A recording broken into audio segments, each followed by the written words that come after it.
Good morning and welcome to the MetReport. I'm Marielle Pulsinelli. And I'm Lechuga. Let's get started.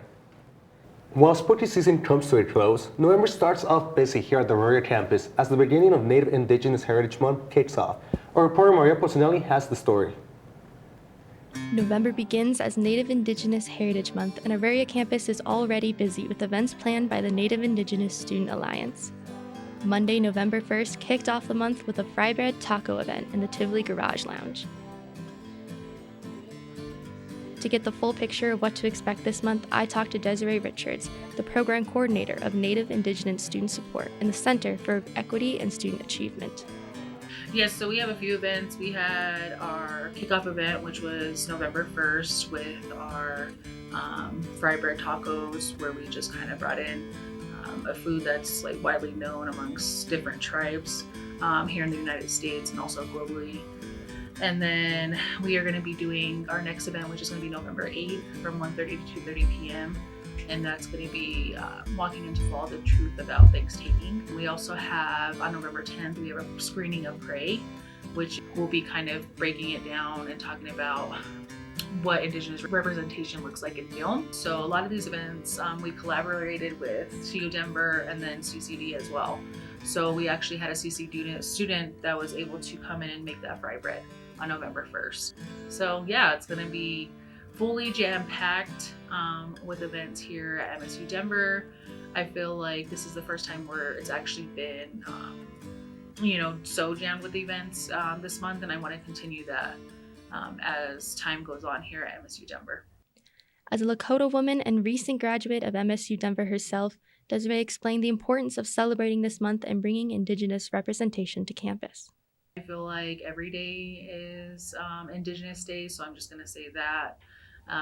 But also the importance is to really just bring that perspective and that representation here on campus for our Native and Indigenous students, because so often they can feel isolated, especially coming from like a big community, and some of them, are new to this area. And so it brings that sense of like home to them here while they're in college.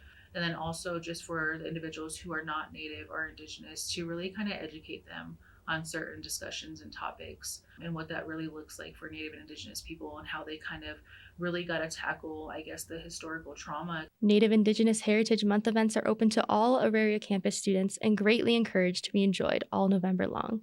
From Met TV, this has been Marielle Pulsinelli.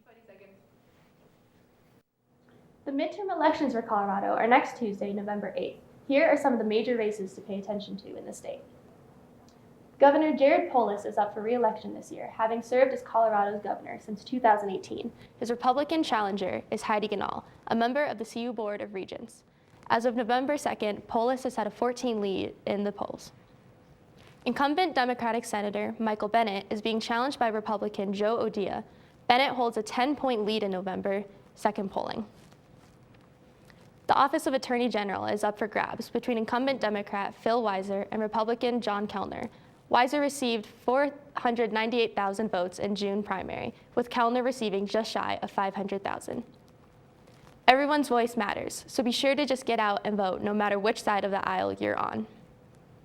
Continuing on the topic of voting, if you haven't yet cast your ballot or if you plan on vote in person election day, RTD has you covered. For travel voters without a reliable form of transportation, RTD is providing free transit on Tuesday, November 8th, so people can participate in the midterm elections without having to worry about getting to a polling station. So far, voter turnout in the state has lagged behind the previous midterm cycle since 2018, with close to 75,000 fewer ballots being cast ahead of Election Day. With RTD extending this opportunity, hopes are that turnout on Tuesday will be higher than in previous years. Now it's time for our weekly weather report. We now go to Anissa outside the Tivoli. Hey guys, we're coming onto campus from a very snowy evening from last night, heading into today with the mid to high 40s, with lows tonight being in the mid to high 20s. For the rest of the week, we will be going into, I would say, around high 50s to very low 60s, except for on Tuesday, where highs will be in the 72. So let's get crazy on Tuesday. And that's it for weather. Coming up next, a new security department is being proposed in Denver. Daylight savings, will it become a permanent thing? And a new mural has been announced for Denver's Chinatown district. All this and more after the break.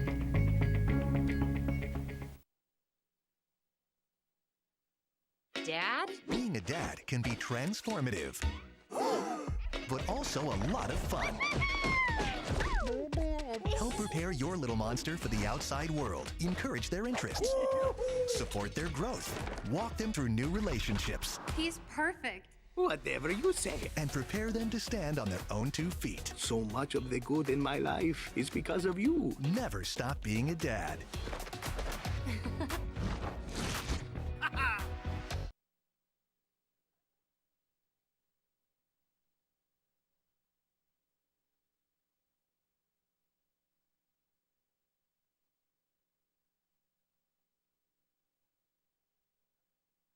COVID-19 has been a really long and difficult fight. It's definitely taken a toll on all of us. Right now, new variants are a lot more contagious and need to be taken seriously. Getting vaccinated and staying boosted is the best way to keep you protected from COVID-19 and help you stay out of the hospital. Even if you got COVID before, it's important that you go get your COVID booster. COVID shots are safe. Much safer than getting the virus. We can all do our part and get back to living. You can go to getvaccineanswers.org for more information. Halloween celebration in Seoul, South Korea took a terrifying turn when a trap crushed 156 people and injured hundreds more. The crash occurred in the popular nightlife district of Itaewon. Thousands of people flocked the area to partake in the region's first maskless Halloween celebration since 2019. Unconfirmed reports say the crowd crush began in response to rumors of a celebrity attending a nearby bar. The crash began in a narrow alleyway when people converged from 3 directions. Recorded footage shows dozens of ambulance and emergency personnel working to perform CPR on injured partygoers.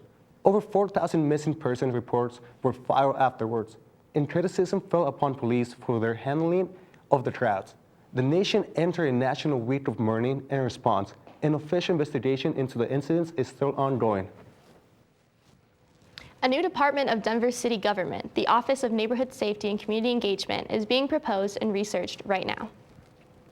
Though violent crimes in Denver have gone down since last year, many are concerned about the rate of such offenses, especially downtown and in poorer neighborhoods like Five Points and West Colfax. As a result, the Denver City Council has commissioned a study into a potential government agency that would peacefully enforce laws on a neighborhood basis and provide care for crime victims after the fact.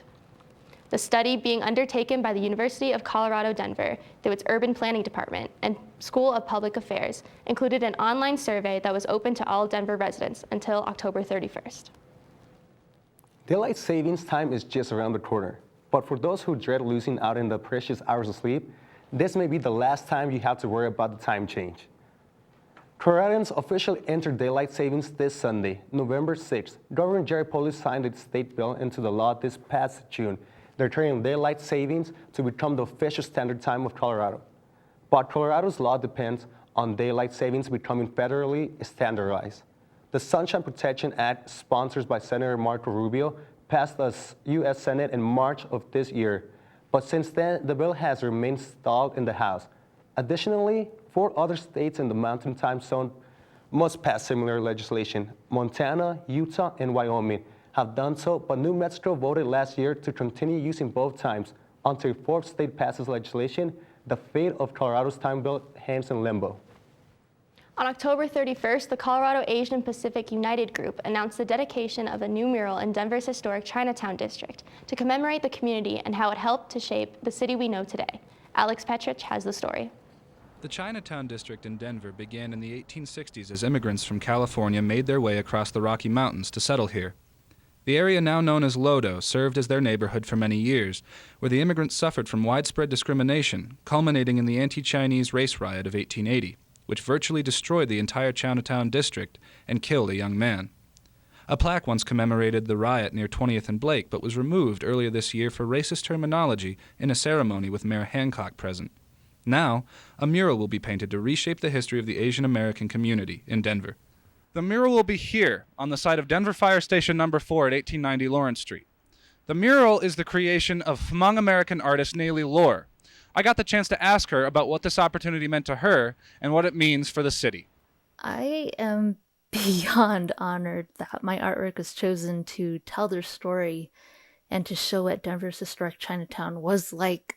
The artwork is very warm in tone to represent the warmth of the community that was here and the community that is still here today.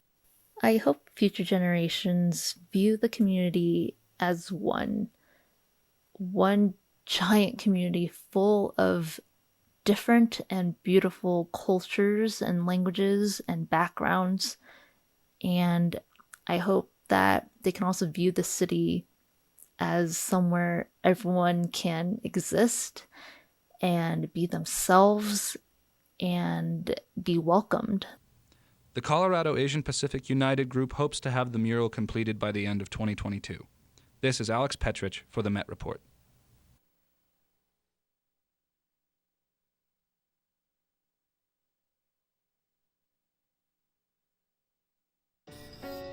I'm a first-generation Filipino American. You don't always feel you're a part of the country you live in. It's this weird middle space sometimes that you have to live inside of. But when you meet others that are also living in that space, you'll learn to know that it's its own unique space too.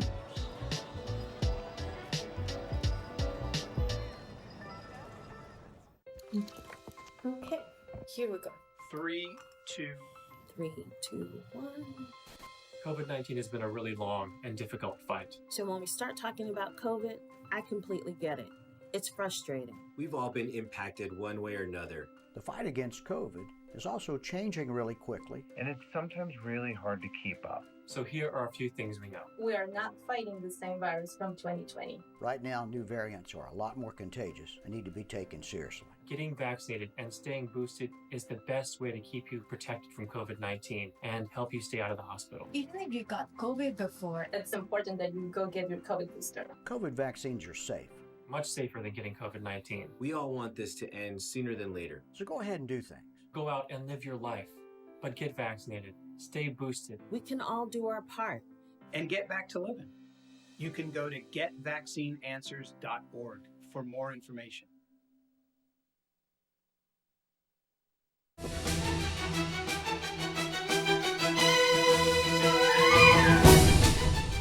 Good morning, Donda, or should I say good morning, MSU Denver. It's Bri Hernandez here to deliver your bi-weekly rundown on all things entertainment. We have a lot to get to today, so without further ado, let's get it poppin', shall we? Our girl Riri is shining like a diamond after her new release, Lift Me Up, hit the charts. After 6 years of not releasing music, Rhianna came out with the lead single for the Black Panther Wakanda Forever soundtrack, an emotional ballad written in tribute to the late actor Chadwick Boseman, the star of the first Black Panther movie who died in 2020 at the age of 43. But is this all we get from her? Absolutely not. Rhianna has confirmed that she will be dropping an album soon. So Riri, if that is true, please drop that album ASAP. It looks like all the rumors are true. Lizzo performed Halloween Day at Ball Arena, and Man on the Street says it was the place to be. Our anchor Anissa went to the streets at the Lizzo concert to ask the concert goers how they're feeling. Hey guys, what's up? It's Anissa, back at you again with Emet on the Street, special edition, the Lizzo concert. We're about to hit the street to ask people what they're thinking. Let's go. Already, how are you feeling about tonight? Super excited. Yeah? And pumped. Yay! What's your favorite song? But special. I hope she plays special tonight. Me too. Me too. Yay. How excited are we for Lizzo? We're Yeah. All right, what are y'all's favorite songs? Juice. Gotta be Juice. Gotta be the Juice. How excited are we for Lizzo? Super excited. Yeah. All right, what are y'all's favorite songs? The Wild. Wait, I love it. I love it. Do you have a favorite song? I love you. Yeah. About damn time. Yeah. Me too.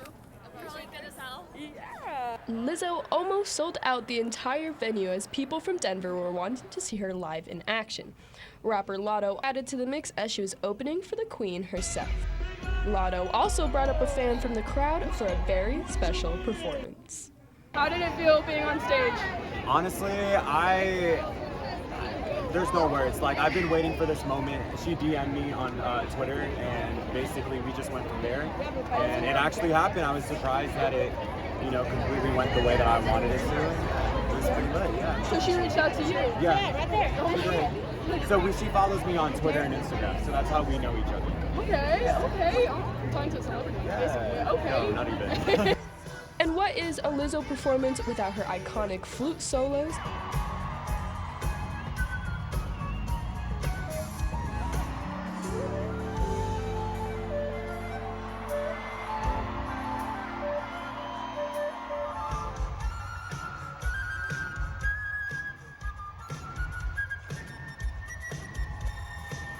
Alrighty, y'all, that was honestly the craziest concert I've ever been to. And big shout out to Lizzo for coming out to Denver, Colorado. I'm Anissa Madriza, and I'm signing off for Emet on the Street. Bye. Wait, did I say good morning Donda earlier? I meant good night. Kanye West's Donda Academy has been shut down, and ever since then, he does seem to be going a little downhill. Kanye West was restricted from Twitter earlier this month due to a series of posts containing anti-Semitic messages. The rapper has come under fire recently, and has at least 5 companies have ended their business deals with him, including Adidas and Balenciaga. Adidas put out a statement saying that they do not tolerate anti-Semitism and referred to West's comments as unacceptable. Last week, West also was escorted out of Skechers' corporate offices after arriving unannounced, uninvited, and engaging in unauthorized filming. Skechers set the record straight in their own statement, saying that they have no intentions of working with West. Reporters say that West's net worth has dropped significantly and has lost his billionaire status. On Wednesday, Kanye's Twitter account was reinstated, but it looks like Kanye was bound to fall, but not in love. The Auraria campus is home to over 38,000 students, and the open mic night is a great opportunity for any student to share their talent with the world. Today, we get to hear about one of them. Emet reporter Cece got the opportunity to speak to one of these talented students. Open mic night is the perfect place to scope out some new talent. But have you ever wondered who the people behind the mic are? Well, one of them is MSU's very own Chad Goosh. Chad decided to break out of his shell and showcase his guitar and singing skills at this month's open mic night. He shared with us a little bit about his inspiration for showcasing his talent and what open mic night has done for him. This is actually my first time performing, playing guitar for people that I don't know. I played for my friends and my family and stuff like that, but I was super nervous and I just wanted to see what I could do and make it happen. I've been playing guitar for 5 years or so now, on and off, but I keep up with it because I have a lot of friends who are like super interested in music, as well as like one friend who like pursues music and makes music like as his main goal, essentially. So that's what keeps me driving to learn more about music and play guitar better.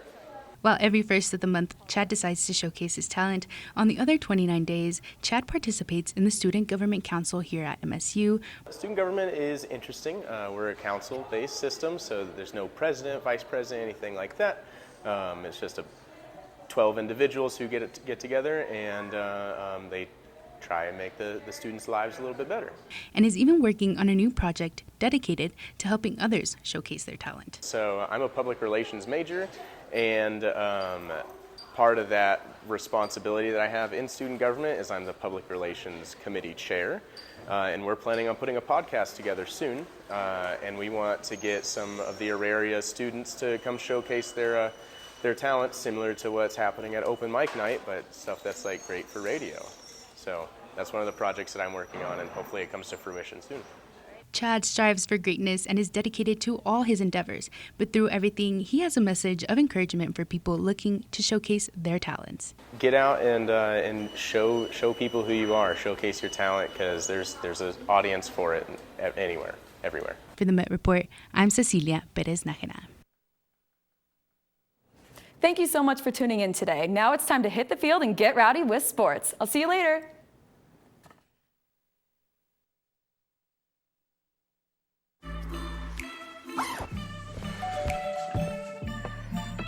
Yo, camping buddy.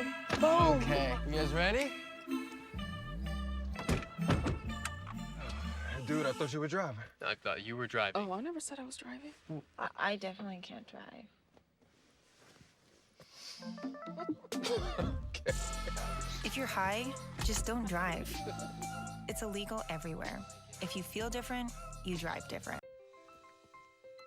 All right, let's try this.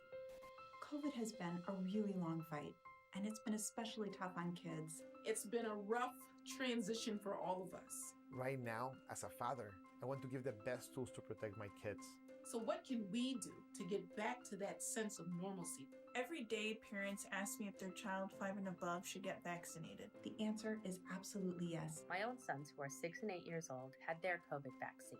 It's an added layer of protection to keep kids from getting any type of severe illness or complications from a COVID infection. A lot of parents are also wondering if the vaccines are safe. Yes, it's safe and effective for children. Definitely safer than a COVID infection. Children get a smaller dosage than adults do. So if you have questions or concerns about the vaccine, that's okay. We're here to help. We have the tools we need to protect kids and help them stay healthy and all get through this together.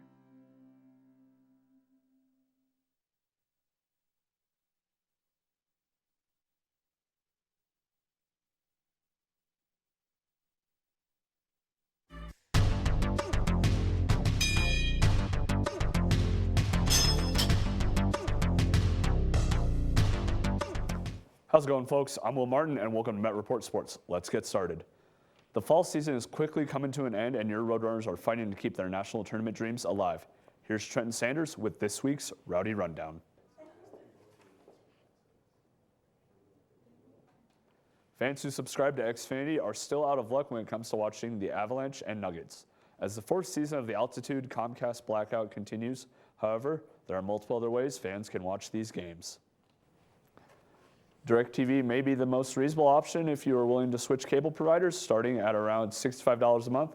Then there's Avaca TV for that you need a receiver box that is a one-time fee of $199 and $25 monthly service fee, along with another $55 if you want the Sling TV bundle that includes ESPN, along with NBA and NHL national broadcasts. The final option is Fubo TV, a sports streaming service that starts at about $70 a month. That includes all major sports channels, as well as multiple news, lifestyle, and entertainment networks. If you do not want to switch providers, you can always catch the Nugs and Avs on one of their many nationally broadcasted games throughout the season on TNT, ESPN, ABC, and ESPN+. Wednesday night, 24 hours after giving up 5 home runs in Game 3 of the World Series, the Houston Astros pitching staff did something that only happened one time prior in a World Series. 4 Astros pitchers combined to throw the second ever no-hitter in a World Series game. Starter Christian Javier would go 6 strong innings before giving way to Brian Abreu, Rafael Montero, and Ryan Presley to finish off the final 3 innings. This also marks the second no-hitter that Javier was a part of this year, as he, Hector Neris, and Presley shut out the New York Yankees in June. The only other no-hitter thrown in the World Series happened in 1956 when Yankees starter Don Larson threw a perfect game against the Brooklyn Dodgers. That's all I've got for sports this week. Have a great weekend, everybody. Thank you, Will, for today's sports segment. I'm looking forward for the end of the day, but you know what? I'm not looking forward for the snow. It was so hard to get out of bed today. When it's so cold, it's so hard to get to classes nowadays. Well, that's all we got for today's show. Be sure to check us out on Facebook, Instagram, and Twitter at MetMedia, and on our website at metmedia.com. Thanks for watching. Have a wonderful day.